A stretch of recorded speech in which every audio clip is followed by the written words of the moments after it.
Welcome to the next episode of HR Mavericks. I'm Garrett Justice, and today I'm joined by Chris Ruddy, who's an HR and operations specialist at Skillstruck. Chris, how are you doing today? Oh, I'm doing fantastic, Garrett. How are you?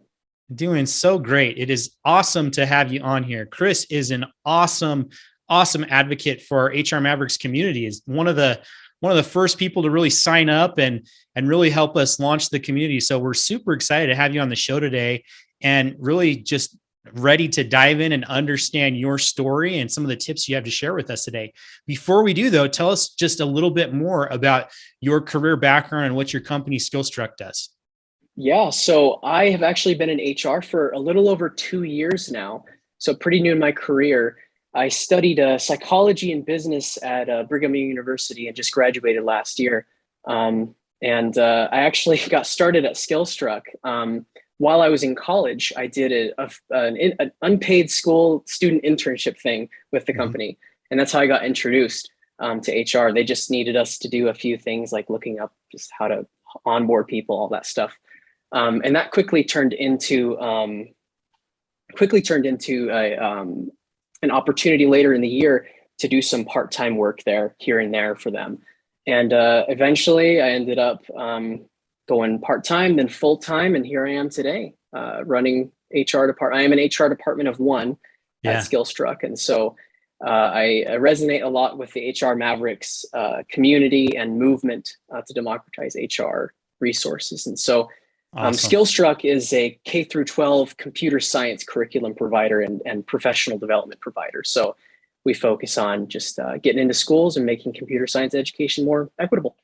I love it. That's so great. Love hearing that context. So the first question I have for you, before we really jump in here, that I like to ask a lot of our guests is, I know you said you studied, I don't know if you said this or if I just saw it on your profile, you studied psychology. Is that right? That's right. Yeah. In school. So not necessarily like an HR background, right? A good foundation for it.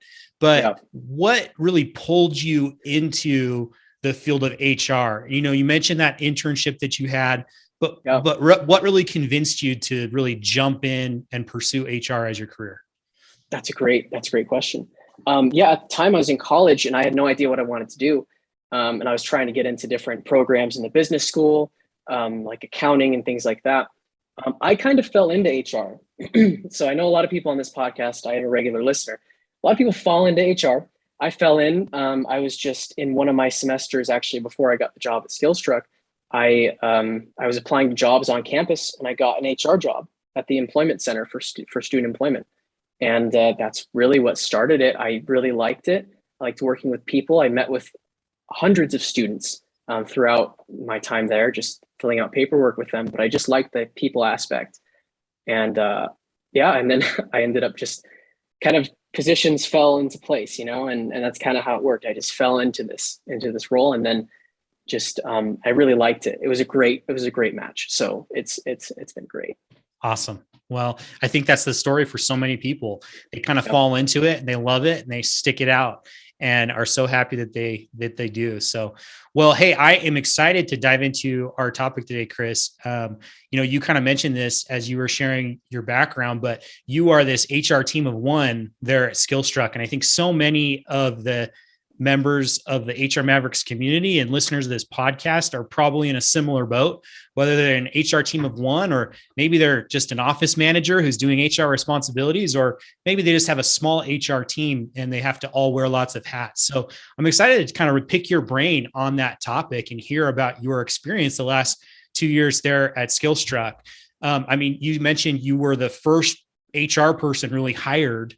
And so what I really want to know is, when that's the case, when you're that HR team of one or that first person getting hired, or you're that person that's asked to take on the HR responsibilities in a small business, where do you start? Like when there's little or nothing to start from, like where did you start when you first joined Skillstruck? Yeah, that's a great question. So I started out my first project as just an independent contractor, helping out the guy that was doing HR before. He wasn't a dedicated HR guy. He was just kind of doing it, was to write the employee handbook, to create an employee handbook, because at that point there weren't any written policies anywhere. Nothing was written down. Everything was just kind of up in the air because there were about like 10 people on the team. Don't really need that much when you're getting that time. But But when you start scaling up, you need to have a handbook. And so the first thing I did was create a handbook. And then as you create a handbook, you get introduced to the different facets of HR, like your PTO, you got your benefits, you got your onboarding, your hiring processes, and all those have to be documented. Like in order to have a successful HR department, you have to have documentation. That's kind of well known across the board. But that was like the first thing that I did was I started the handbook and then wrote all the policies. Like I would go to my boss and say, hey, what's our PTO policy? Like what does that look like? And then writing it down. And then another thing was I would just sit there and I would just like kind of do a mental audit of the company and go, okay, how can I improve XYZ process? Yeah. And one story I have about that was just with payroll. The guy before me, we process payroll on a different day every month. It was once a month we did it because we were pretty small. And I was like, how do you remember what, like it's on the 15th and then the 17th and it's so random. I was like, let's make this more efficient. Maybe see if we can have it on one day and so that people can expect money on the 25th of the month, as opposed to it always changing. And so that was just one of those things that I think just looking around, like look around, what can you improve based on your knowledge at the time? So yeah, I love it. I think that those are some awesome examples. So I really like, the first thing you said is you started with jumping in and putting together the company employee handbook with policies. And one of the reasons I really like that is, that kind of forced you, it sounds like, to go through all of the main aspects across typical HR disciplines that every company needs, PTO and everything else across the different policies, and get alignment with senior leaders there so that you could kind of share that out as kind of the baseline. And so it kind of forced you into that process. Is that right? That's totally right. And there's a lot of free resources out there now, like with the HR encyclopedia that Eddie has, the little plug there. But there's so much out there that we had just a template that someone gave us, but you can get templates, there's guides online. The HR encyclopedia has a nice article on it where it just takes you step by step on how to create your own handbook. And of course you want to get it reviewed by mentors and some legal counsel and stuff. But when you're small, a small business, you kind of just go for it. Just starting out. So start there and then figure out what's broken and needs to be fixed. Exactly. And then you start improving it. Right. Yeah, exactly. And just pull from like whatever your experience is. So like I came from a job where I was processing I-9s all day, I-9 paperwork. So I came in, I was like, where are the I-9s? And the guy was like, what's that? And I was like, okay, I guess we'll start here. And so I had projects come up based on like, let's do this HR thing. And then it wasn't done. And so maybe we implemented it or changed it. And so that's definitely a great place to start. Love it. That's awesome. So next question I have for you is, I think small businesses they're pretty unique a lot of times compared to larger, more established businesses in many ways. But one of them is there's some unique challenges that they face with regards to like HR that can really impact the success of HR at a company. Examples of that in my mind are, often the environment is frequently changing. There's lots of growth or change that happens at those small companies.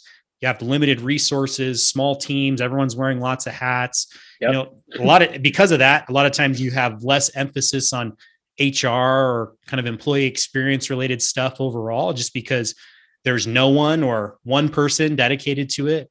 So, in your experience the last few years at SkillsTruck, what are some of the biggest small business challenges that you faced in trying to grow and scale this HR department? And how did you overcome them? Yeah, no, those are, you kind of hit them all on the head there. But I think one of the biggest ones is this idea of the lack of resources. You may not have as many resources as if you worked at a larger company with 500 to 1,000 employees. And that's resources in money. And it's also resources like in time. And so maybe at the beginning, we couldn't afford to have, the best payroll manager or software.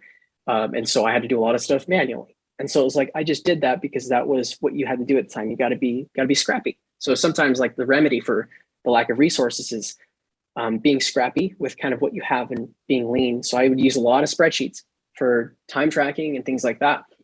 Eventually, you get to a point where you can start having more resources and dedicating those resources like money to things. And I think you have to be intentional with that, very intentional. Because if you just go and you just buy whatever software without thinking about it or looking into it, because your resources are finite, very finite, if you mess up with them, then you might not get those back.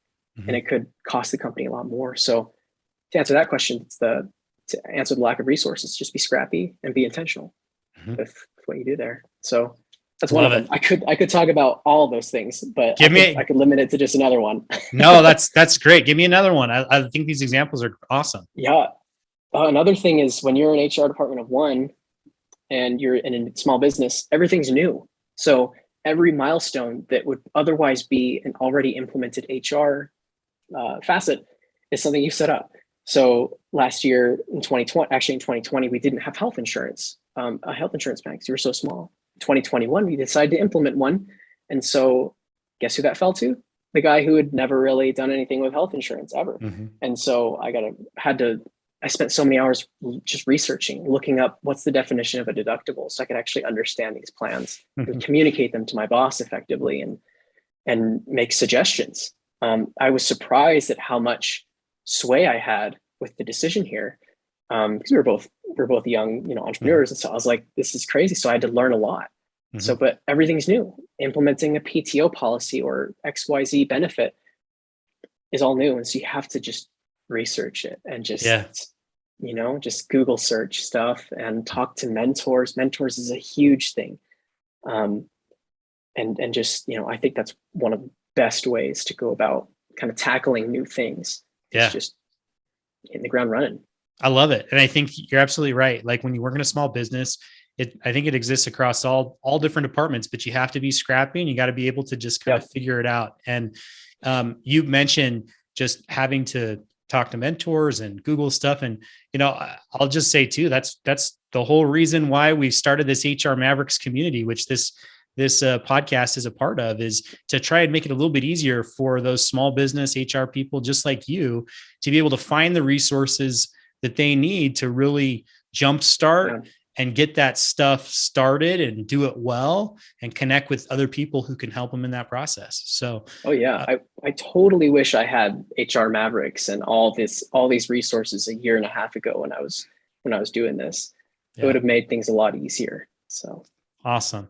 Well, next question I have for you on this topic is really just, you kind of shared some of these experiences that you've had and where you got started. What other tips would you have for people who might be in a similar role as you, or maybe in the role that you started in 2 years ago, right? Maybe they're just there right now.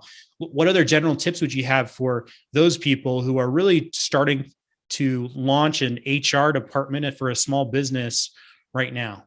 Yeah, well, I think probably one of my number one tips would be being genuine and intentional. I think that a lot of times with HR, especially when you're new in HR department of one, you can kind of fall into the pitfall of being a little bit HR-y kind of robot, where you're so focused on the policies and procedures and things that you don't really think about the person's side. And so my boss is funny because when I first started out, I'd present a policy or something that I wrote out, and he'd be like, Chris, this sounds a little HR robotic, HRE, can we make it a little less HR and a little more human? And I was like, okay. And so just things like that, where you just be a genuine person. So now when I write things, policies and stuff, I do make sure it's compliant, make sure that it's the right language, but I also don't make it very boring. And so I think that's one thing that it can fall into, but being intentional also with your mentors. So I always try to send a personal message to whatever mentor I connect with on LinkedIn, because in the past, it's happened a lot is people will reach out to me and they'll try to connect and I'll message them and I never get a response ever. And it's what's the point? I think it all has to do with that idea of being kind of genuine and intentional with not only your people, but also your network. Yeah. I think that's such a great tip, because I think that, again, going back to what you talked about at the very beginning, so often people get into HR because they want to help people, right? They want to help the employees there. And through the process of it, there's a lot of administrative stuff especially when you're just starting out, that has to be done at that HR level for the company. Yeah. And I think the key piece is remembering that and doing everything you can to streamline and automate the administrative stuff so that you can, again, focus on people and improving experiences for people. So the more you can remember that, even though you're sledging through the administrative HR tasks, right? And remember, it's really about people. And as much as you can be real and be intentional through all your interactions with the people, then the more beneficial it's going to be in the long run, right? Yeah, totally. And that goes to like whatever my next tip, which is just getting the right resources. And so whether that be whatever mentor you choose, or, you know, being specific with the resources that you choose, that so that they enable you to focus more on the people. And like one, for example, was we did choose to move with Eddie HR. We switched from our old provider. And Eddie, before then, I was doing all the nitty gritty details of payroll. I was putting in all the numbers and everything.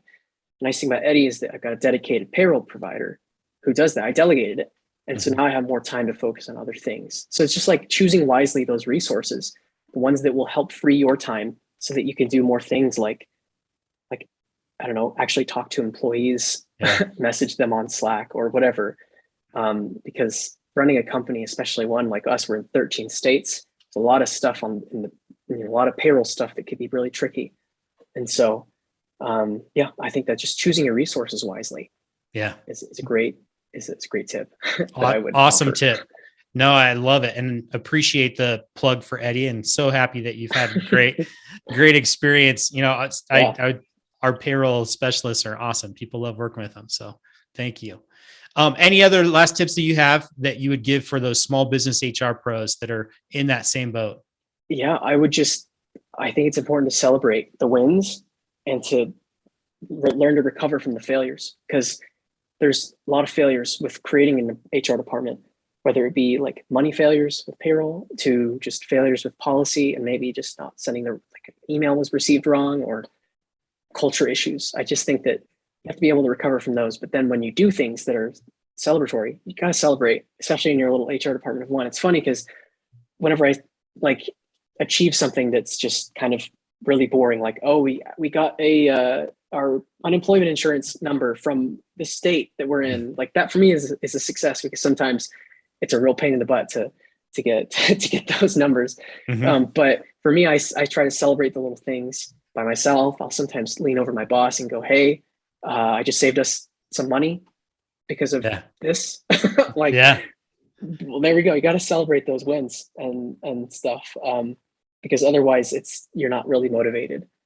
And I think that's such an excellent tip. And it's something that you often forget when you're in that team of one, right? I think as you're talking about that, I'm remembering, years ago, I worked with a sales rep at a small company, and he actually was very intentional about celebrating, and he found a way to do it that really made sense for him. And so specifically when he sold a new deal, he rode a motorcycle to work every day and loved riding a motorcycle. And he would go take a lap on his motorcycle to celebrate.